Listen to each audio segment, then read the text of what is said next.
کبھی سوچا ہے کہ صرف ایک جہاز پوری دنیا کی تجارت کو روک سکتا ہے؟ نہیں تو سنیے یہ حیران کن کہانی۔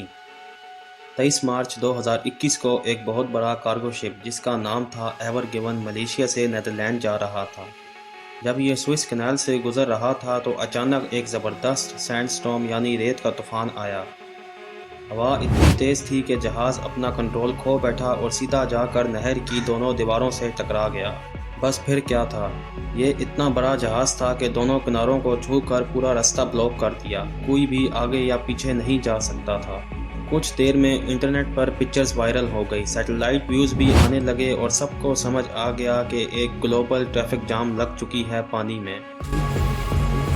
یہ کوئی عام جہاز نہیں تھا، ایور گیون دنیا کے سب سے بڑے کنٹینر شپ میں سے ایک ہے۔ یہ 20,000 سے زیادہ کنٹینرز لے جا سکتا ہے، یعنی اگر آپ ٹائٹینک اور امپائر اسٹیٹ بلڈنگ US کو لٹا دیں تو بھی شاید اس سے چھوٹے لگیں۔ پہلے تھگ بوٹ سے نکالنے کی کوشش کی گئی، پھر ایکسیویٹرز لگائے گئے اور ریت کھودی گئی۔ پوری دنیا کی نظریں اس ایک جہاز پر تھیں، حتیٰ کہ پریزیڈنٹ بائیڈن نے بھی مدد کی آفر کی اور جاپان اور نیدرلینڈ سے ایکسپرٹ ٹیمیں آئیں۔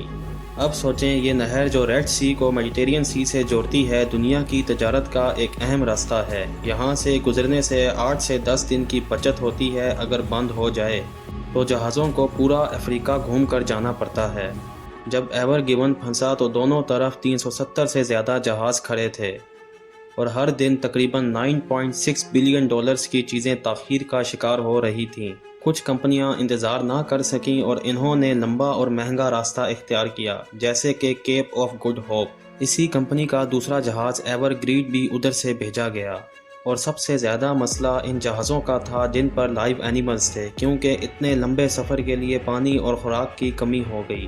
یہ سب کچھ اس وقت ہو رہا تھا جب پوری دنیا کی سپلائی چین پہلے ہی کووڈ-19 سے دباؤ میں تھی۔ یورپ اور امریکہ میں ایکسپورٹس کم ہو رہی تھی، لیکن چائنا جیسے ممالک سے امپورٹس ابھی بھی ضروری تھی، تو کنٹینرز واپس نہیں جا رہے تھے، اور نارتھ امریکہ میں تو ہر 100 میں سے صرف 40 کنٹینرز واپس جا رہے تھے۔ آخر کار 29 مارچ کو تقریباً 150 گھنٹے بعد 14 ٹگ بوٹس اور اونچی لہروں کی مدد سے جہاز کو نکال لیا گیا۔ اسے لے جا کر گریٹ بٹر لیک میں کھڑا کیا گیا اور پھر سوئس کینال کو کھول دیا گیا۔